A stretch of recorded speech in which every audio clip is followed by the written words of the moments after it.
الرحيم الحمد لله رب العالمين اللهم صل على سيدنا محمد وعلى آل وأصحاب سيدنا ومولانا محمد. സമാദരണീയരായ സഹോദരന്മാരെ, അള്ളാഹുവിൻ്റെ അതിമഹത്തായ അനുഗ്രഹം കൊണ്ട് പരിശുദ്ധ റമദാനിനെ സ്വീകരിക്കാൻ അല്ലാഹു തആല നമ്മൾക്ക് അവസരം തന്നു. അൽഹംദുലില്ലാഹ് വൽഹംദുലില്ലാഹി അലാ കുല്ലി ഹാൽ. നമ്മെപ്പോലെ പ്രതീക്ഷയർപ്പിച്ച എത്രയോ ആളുകൾക്ക് പരിശുദ്ധ റമദാനിന് ലഭിക്കാതെ അവർ ഈ ലോകത്ത് നിന്ന് വിട പറഞ്ഞുപോയി. അല്ലാഹു തആല നമ്മിൽ നിന്ന് വേർപെട്ടുപോയ മുഅ്മിനീങ്ങൾക്കും മുഅ്മിനാത്തുകൾക്കുമൊക്കെ മഗ്ഫിറത്തും മർഹമത്തും പ്രദാനം ചെയ്യട്ടെ എന്ന് ആത്മാർത്ഥമായി ദുആ ചെയ്യുകയാണ്. പരിശുദ്ധ റമദാൻ നമുക്ക് വലിയ ഒരവസരങ്ങളുടെ വാതിലാണ് നമുക്ക് മുന്നിൽ തുറന്നിട്ടിരിക്കുന്നത്. ഈ അവസരങ്ങളെക്കുറിച്ച് ബോധവാന്മാരാവലും അവസരങ്ങൾ ഉപയോഗപ്പെടുത്തലുമാണ് വിശ്വാസികളുടെ ഏറ്റവും വലിയ ഉത്തരവാദിത്വവും സൗഭാഗ്യവും. എന്നാൽ പരിശുദ്ധ റമദാൻ കൊണ്ട് നഷ്ടം സംഭവിക്കുന്ന ആളുകളുണ്ട്. ഉദാഹരണമായി പുണ്യനബി സല്ലല്ലാഹു അലൈഹി വസല്ലമ തങ്ങളുടെ അരികിൽ സയ്യിദുനാ ജിബ്രീൽ അലൈഹിസ്സലാം കടന്നു വന്നിട്ട് ഒരവസരത്തിൽ 3 പ്രാർത്ഥനകൾ നടത്തുന്നത് നമ്മളെപ്പോഴും കേൾക്കാറുള്ളതാണ്. ആ പ്രാർത്ഥനകളുടെ വിശദീകരണത്തെക്കുറിച്ച് ചോദിച്ചപ്പോൾ അവിടുന്ന് പറഞ്ഞ ഒരു പ്രാർത്ഥന ഇതായിരുന്നു. ഫഖാൽ, അവിടുന്ന് പറഞ്ഞു, അതാനി ജിബ്രീൽ അലൈഹിസ്സലാം, ജിബ്രീൽ എൻ്റെ അരികിൽ വന്നു. ഫഖാൽ, എന്നിട്ട് പറഞ്ഞു, റഗിമ അൻഫുംരിഇൻ അദ്റക റമളാന ഫലം യുഗ്ഫർ ലഹു ഖുൽ ആമീൻ. ഒരാൾക്ക് പരിശുദ്ധ റമളാൻ സമാഗതമായിട്ട് അയാൾ അതിനെ ഗൗനിച്ചില്ല, അയാളുടെ പാപക്കറകളൊന്നും അയാൾ കഴുകിക്കളഞ്ഞില്ല. അങ്ങനെ റമളാൻ അയാളെ വിട്ടു പോയി. റമളാൻ കൊണ്ട് നഷ്ടം വാങ്ങിയ ആ മനുഷ്യന് നാശം ഭവിക്കട്ടെ എന്ന് ജിബ്രീൽ അലൈഹിസ്സലാം ദുആ ചെയ്തു. ഫഖുൽതു ആമീൻ, എന്നോട് ആമീൻ പറയാൻ പറഞ്ഞു. ഞാൻ ആമീൻ എന്ന് പറഞ്ഞു.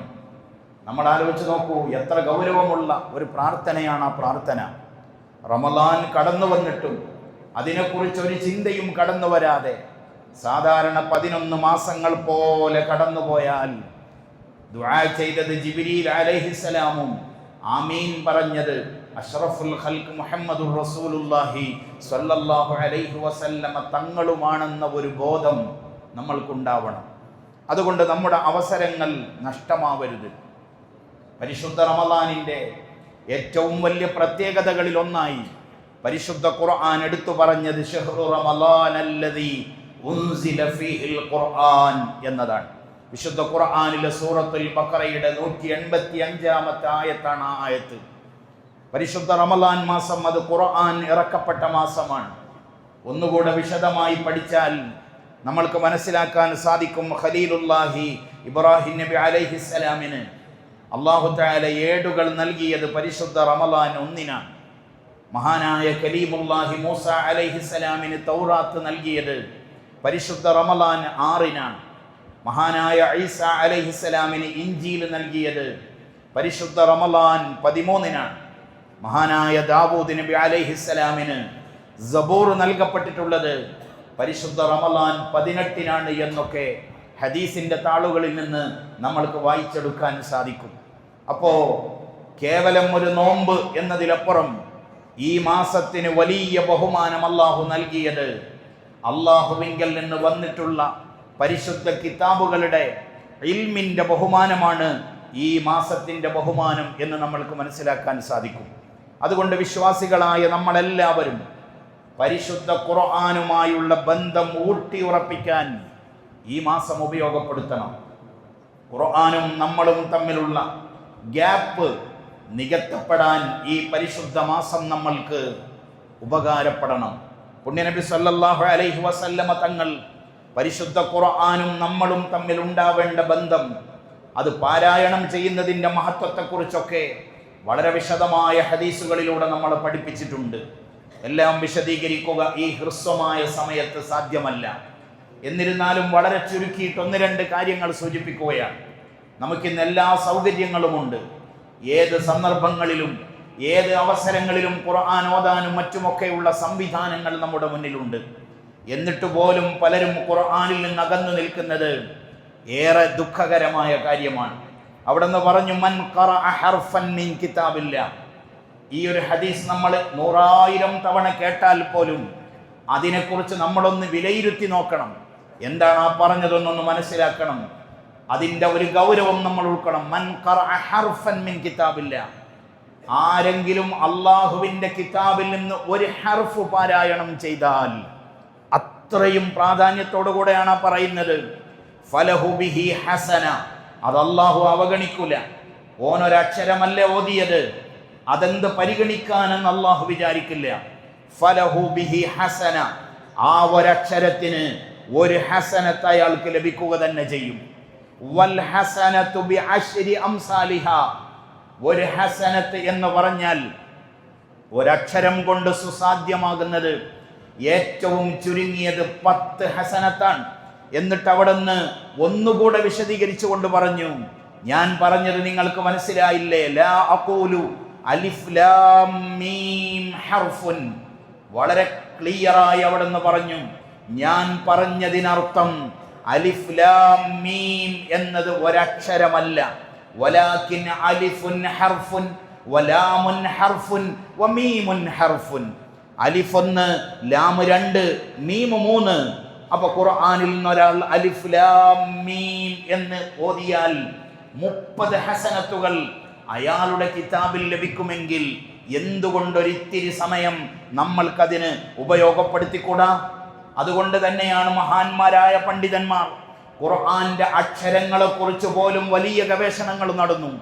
ഇന്നൊരു പക്ഷേ AI-യോടോ അല്ലെങ്കിൽ മറ്റേതെങ്കിലും ആധുനിക മീഡിയകളോടോ ചോദിച്ചാൽ ഖുർആന്റെ അക്ഷരത്തെക്കുറിച്ച് നമ്മൾക്ക് ചിലപ്പോൾ അതിൻ്റെതായ ഒരു വിവരമൊക്കെ ലഭിച്ചു എന്ന് വരാം. അത് എത്രത്തോളം ശരിയാണ് എന്നത് വേറെ കാര്യം. എന്നാൽ പൂർവസൂരികളായ മഹാപണ്ഡിതന്മാർ, ഉദാഹരണമായി ഹജ്ജാജ് ഇബ്നു യൂസുഫ് ബസറയിലെ പ്രമുഖരായ ഖാരിയുകളെ വിളിച്ചു വരുത്തി. ആ ഖാരിയുകളിൽ നിന്ന് 5 ആളുകളെ സെലക്ട് ചെയ്തു. അവരോട് പരിശുദ്ധ ഖുർആന്റെ അക്ഷരങ്ങൾ എണ്ണാൻ വേണ്ടി ആവശ്യപ്പെട്ടു. എന്തിനാണ് അക്ഷരങ്ങൾ എണ്ണുന്നത്? അതും ഒരറിവാണ്. ഓരോ അക്ഷരത്തിനും ഒരു ഹസനത്ത് എന്ന് നമ്മൾ പറയുമ്പോൾ മഹാന്മാർ അതിനെക്കുറിച്ച് നടത്തിയ ഗവേഷണം വളരെ ശ്രദ്ധേയമാണ്. 4 മാസം ഗോതമ്പ് മണികൾ വെച്ചുകൊണ്ട് പരിശുദ്ധ ഖുർആനിലെ ഓരോ അക്ഷരങ്ങളും എണ്ണിയതിന് ശേഷം ആ 4 ഹാഫിളുകളും ഖാരിയുകളുമായ പണ്ഡിതന്മാർ സമർപ്പിച്ച രേഖ ഇങ്ങനെയാണ്. ഖുർആനിലെ ആകെ പദങ്ങൾ 77,439 പദങ്ങളാണ് പരിശുദ്ധ ഖുർആനിലുള്ളത്. അക്ഷരങ്ങൾ 3,23,015 അക്ഷരങ്ങളാണ് പരിശുദ്ധ ഖുർആനിലുള്ളത്. വേണമെങ്കിൽ നമ്മൾക്കൊന്ന് വെറുതെ ആലോചിച്ച് നോക്കാം. ഒരാൾ പരിശുദ്ധ ഖുർആൻ ഖത്മ് ചെയ്യുമ്പോൾ സൂറത്തുൽ ഫാത്തിഹ മുതൽ സൂറത്തുൻ നാസ് വരെ 3,23,015 അക്ഷരങ്ങൾ ഖുർആനികമായി അയാൾ പാരായണം ചെയ്യുമ്പോൾ അയാളുടെ കിതാബിൽ രേഖപ്പെടുത്തപ്പെടുന്ന ഏറ്റവും ചുരുങ്ങിയ ഹസനത്ത് 32,30,150 എന്ന് നമ്മൾക്ക് മനസ്സിലാക്കാൻ കഴിയും. ഇത് അള്ളാഹുവിൻ്റെ ഹബീബിൻ്റെ വാക്ക് വെച്ചുകൊണ്ട് ഞാൻ പറഞ്ഞതാണ്, ഞാൻ ഗസ് ചെയ്യുന്നതല്ല. ഇനി ഇത് പരിശുദ്ധ റമളാനിലായാലോ ആർക്കാണ് അതിൻ്റെ പ്രതിഫലം കണക്കുകൂട്ടാൻ സാധിക്കുക?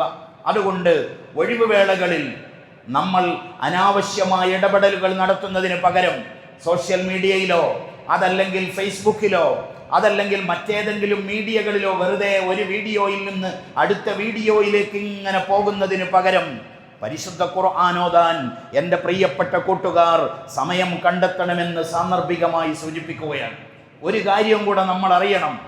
ഈ കിതാബ് കേവലം ചില്ലലമാരയിലെ ഒരു ലൈബ്രറി പുസ്തകങ്ങൾക്കിടയിലെ കേവലം ഒരു പുസ്തകമല്ല. അങ്ങനെ നമ്മൾ മനസ്സിലാക്കണം. പലരും മനസ്സിലാക്കിയത് ഒരുപാട് പുസ്തകങ്ങൾ, അതിനിടയിൽ പരിശുദ്ധ ഖുർആൻ എന്നാണ്. എന്നാൽ പുണ്യനബി സല്ലല്ലാഹു അലൈഹി വസല്ലമ തങ്ങൾ പഠിപ്പിച്ചത് നാളെ സൂര്യൻ പ്രോജ്വലിക്കുന്ന മഹ്ശർ വൻസഭയിൽ നമ്മൾക്ക് ശുപാർശകനായി വരേണ്ട ഗ്രന്ഥമാണ് പരിശുദ്ധ ഖുർആൻ എന്ന് നമ്മൾ മനസ്സിലാക്കണം. അതുമായി ഒരു ബന്ധവുമില്ലാത്ത ആരെങ്കിലും എൻ്റെ ശബ്ദം കേൾക്കുന്നുവെങ്കിൽ ആ ഖുർആൻ എന്നെക്കുറിച്ച് എന്തായിരിക്കും ശുപാർശ പറയുക എന്ന് നമ്മൾ ആലോചിക്കണം. ഇമാം മുസ്ലിം തങ്ങൾ ഉദ്ധരിക്കുന്ന ഹദീസ്, ഇഖ്റഉൽ ഖുർആൻ, നിങ്ങൾ ഖുർആൻ പാരായണം ചെയ്തു കൊള്ളുക. ഫഇന്നഹു യഅതി യൗമൽ ഖിയാമത്തി ശഫീഅൻ ലിഅസ്ഹാബിഹി, നിശ്ചയം ഖിയാമത്ത് നാളിൽ ആ ഖുർആൻ അതിൻ്റെ അഹ്ലുകാർക്ക് ഷാഫിയായി, ശുപാർശകനായി വരിക തന്നെ ചെയ്യും. അള്ളാഹു ആ കൂട്ടത്തിൽ നമ്മളെ പെടുത്തി തരട്ടെ. ഇതൊക്കെ ഒരു നിസ്സാരമായി കാണുന്നതിന് പകരം ഖുർആനുമായി ബന്ധം പുലർത്താൻ നമ്മൾക്ക് സാധിക്കണം. ഇനി എനിക്ക് ഖുർആനെ കുറിച്ച് വലിയ അറിവൊന്നുമില്ല എന്നൊരാൾക്ക് തോന്നി എന്ന് വിചാരിക്കുക. അയാളും മാറി നിൽക്കാൻ വരട്ടെ. അയാളുടെ അറിവനുസരിച്ചുകൊണ്ട് അയാളൊന്ന് പരിശ്രമിക്കട്ടെ. അവിടെ നിന്ന് പറഞ്ഞു, അൽ മാഹിറു ബിൽ ഖുർആൻ, ഖുർആനിൽ നൈപുണ്യമുള്ളവൻ, നന്നായി ഖുർആൻ ഓതാൻ അറിയുന്ന ഒരു ആലിം, ഒരു ഹാഫിൽ, ആ മനുഷ്യൻ മഅസ്സഫറത്തിൽ കിറാമിൽ ബററ, അത്യുന്നതന്മാരായ മലക്കുകളുടെ കൂടെയാണ് അവരുടെ പൊസിഷനെങ്കിൽ, വല്ലദീ യഖറഉൽ ഖുർആൻ, വേറൊരു മനുഷ്യനും ഖുർആൻ ഓതിക്കൊണ്ടിരിക്കുന്നു. എങ്ങനെയാണ് അയാൾ ഓതുന്നത്? വയതതഅതഉ ഫീ വഹു അലൈഹി ഷാഖുൻ, അയാൾക്ക് വലിയ അറിവൊന്നുമില്ല, തപ്പിത്തടഞ്ഞുകൊണ്ട് അയാൾ ഇങ്ങനെ ഓതിക്കൊണ്ടിരിക്കുകയാണ്.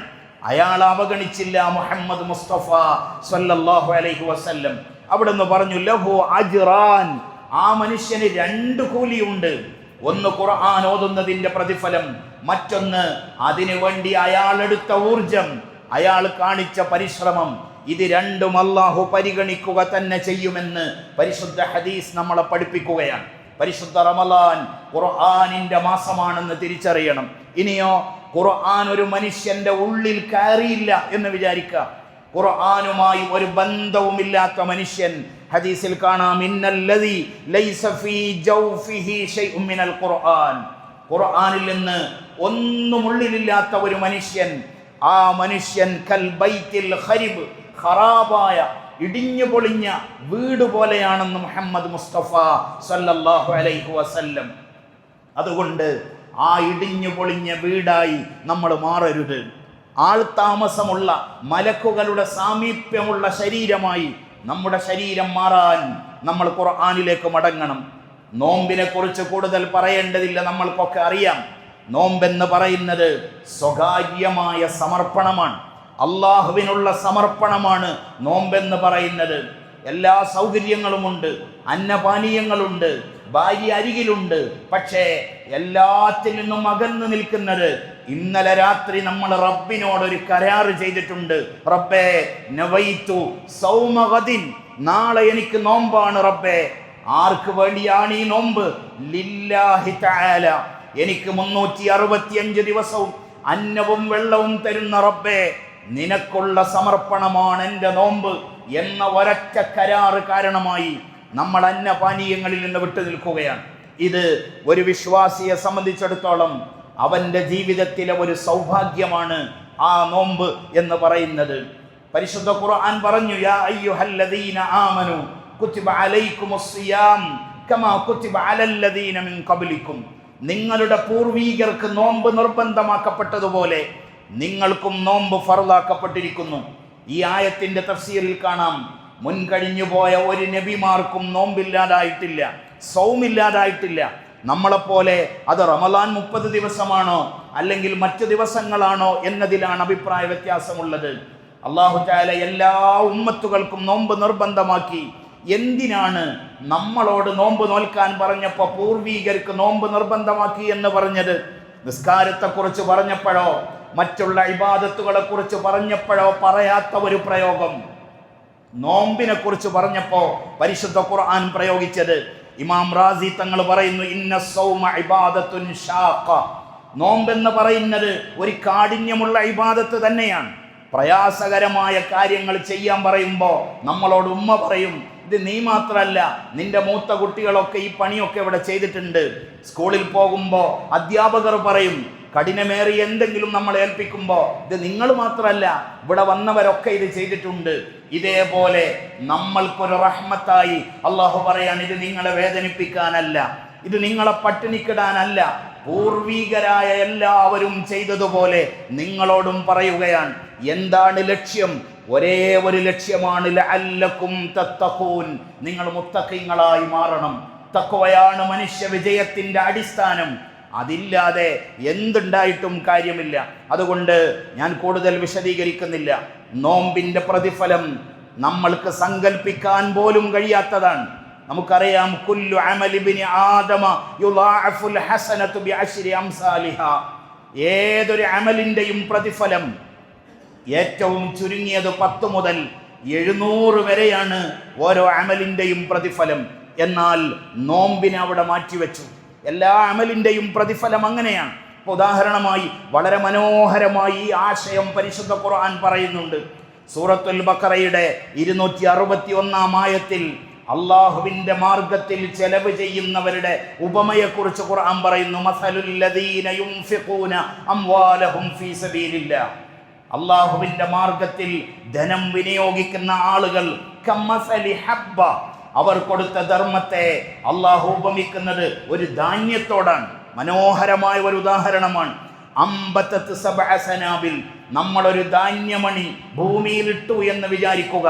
അമ്പത്തത്ത് സബഅ സനാബില, ആ ധാന്യം മുളച്ചു വന്നപ്പോ അതിന് 7 കതിരുകൾ ഉണ്ടായി. പരിശുദ്ധ ഖുർആൻ പറയാൻ, ഫീ കുല്ലി സുംബുലത്തിൻ മിഅത്തു ഹബ്ബ, ഓരോ കതിരിന്റെ മേലെയും 100 ധാന്യമണികൾ ഉണ്ടായി എന്ന് വിചാരിക്ക്. 7 കതിരുകളിൽ 100 ധാന്യമണികൾ ഉണ്ടാവുമ്പോൾ 700 മണികളായി മാറുന്നത് പോലെ ഒരു മനുഷ്യന്റെ അമലിന് 700 ഇരട്ടി വരെ പ്രതിഫലമുണ്ടാവും. ഇത് പറഞ്ഞ പടച്ച റബ്ബ് തന്നെ പറഞ്ഞു, ഇല്ല സൗം, നോമ്പൊഴികെ, ഫഇന്നഹു ലീ, അതെനിക്കുള്ളതാണ്. അള്ളാഹുവിൻ്റെ ആ പ്രഖ്യാപനം എത്രമേൽ മഹത്തരമാണ്.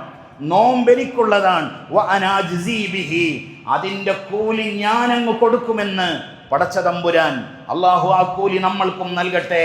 ചില മഹാന്മാർ പറയുന്നത് നോമ്പിന്റെ പ്രതിഫലം എന്ന് പറയുന്നത് ലിഖാഉല്ലാഹ്, അള്ളാഹുവിനെ കണ്ടുമുട്ടൽ തന്നെയാണ്. അതുകൊണ്ടാണ് നോമ്പുകാരന്റെ വായയിൽ നിന്ന് വരുന്ന ഗന്ധം പോലും അള്ളാഹുവിങ്കൽ കസ്തൂരിയുടെ വാസനയാണെന്ന പരാമർശം വന്നത്.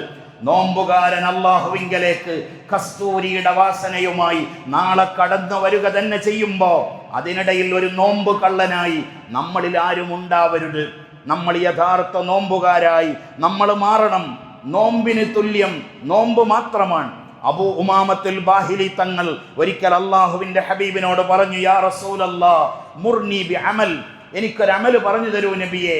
അവിടെ നിന്ന് പറഞ്ഞു, അലൈക ബിസ്സൗം, നീ നോമ്പെടുത്തോളൂ. വീണ്ടും വീണ്ടും ആവർത്തിച്ചു പറഞ്ഞപ്പോഴും പറഞ്ഞു, അലൈക ബിസ്സൗം, നീ നോമ്പെടുത്തോളൂ. ഫഇന്നഹു ലാ അദ്ല ലഹു, അതിന് തുല്യമായി മറ്റൊന്നുമില്ല. നോമ്പിന് തുല്യം നോമ്പ് മാത്രമാണ്. അതുകൊണ്ട് ആ പരിശുദ്ധ റമളാനിലെ വ്രതം ആത്മാർത്ഥമായി അനുഷ്ഠിക്കാൻ നമ്മൾ സന്നദ്ധരാവണം. ഇത് വളരെ വിശദീകരിക്കേണ്ടതാണ്. ആത്മാർത്ഥമായി എന്ന് പറഞ്ഞാൽ കേവലം വയറിന് മാത്രം നോമ്പ്, ബാക്കിയുള്ള അവയവങ്ങൾക്കൊന്നും നോമ്പില്ലാത്ത ഒരവസ്ഥ കടന്നു വരരുത്. പുണ്യനബി സല്ലല്ലാഹു അലൈഹി വസല്ലമ തങ്ങൾ പറഞ്ഞു, മൻ ലം യദഅ ഖൗലസ്സൂർ വൽ അമല ബിഹി ഫലൈസ ലില്ലാഹി ഹാജത്തുൻ ഫീ അൻ യദഅ തഅമഹു വശറാബ. ഒരു മനുഷ്യന്റെ നാവിനെ കൺട്രോൾ ചെയ്യാൻ കഴിഞ്ഞില്ല. അശ്ലീല വർത്തമാനങ്ങൾ, അനാവശ്യങ്ങൾ, കള്ളസത്യങ്ങൾ, കള്ളസാക്ഷ്യങ്ങൾ, ഇങ്ങനെ അനാവശ്യങ്ങളും ഗീബത്തും നമീമത്തുമായി നടക്കുന്നു. അവൻ്റെ വയറിനും അവൻ്റെ വായക്കും നോമ്പാണ്. അവൻ്റെ പട്ടിണി കൊണ്ട് ഒരു പ്രയോജനവുമില്ലെന്ന് മുഹമ്മദ് മുസ്തഫ സല്ലല്ലാഹു അലൈഹി വസല്ലം. അതുകൊണ്ട് ശരീരത്തെ മുഴുവനും കടിഞ്ഞാണിടുന്ന സദ്കർമ്മമത്രേ വ്രതമെന്ന് പറയുന്നത്. ആ രീതിയിൽ ശരീരത്തിൻ്റെ ഓരോ അവയവങ്ങൾ, കാലിൻ്റെ ചെറുവിരൽ മുതൽ തലവരെയുള്ള അവയവങ്ങൾക്ക് നോമ്പാവുന്ന രീതിയിൽ പരിശുദ്ധ റമളാനിനെ ബഹുമാനിക്കാൻ നമ്മൾക്ക് സാധ്യമാവണം. ഇൻഷാ അല്ലാഹ് റഹ്മത്തും അതുപോലുള്ള വിഷയങ്ങൾ, അനുബന്ധ കാര്യങ്ങൾ അടുത്ത വെള്ളിയാഴ്ചകളിൽ ഹ്രസ്വമായ സമയമാണെങ്കിലും നമ്മൾക്ക് ഓർമ്മപ്പെടുത്താം. അള്ളാഹു നമ്മെ സ്വീകരിക്കട്ടെ. ഞാൻ എൻ്റെ വാക്കുകൾ അവസാനിപ്പിക്കുന്നു. അൽഹംദുലില്ലാഹി റബ്ബിൽ ആലമീൻ. വസ്സലാമു അലൈക്കും വറഹ്മത്തുള്ളാഹി വബറകാതുഹു.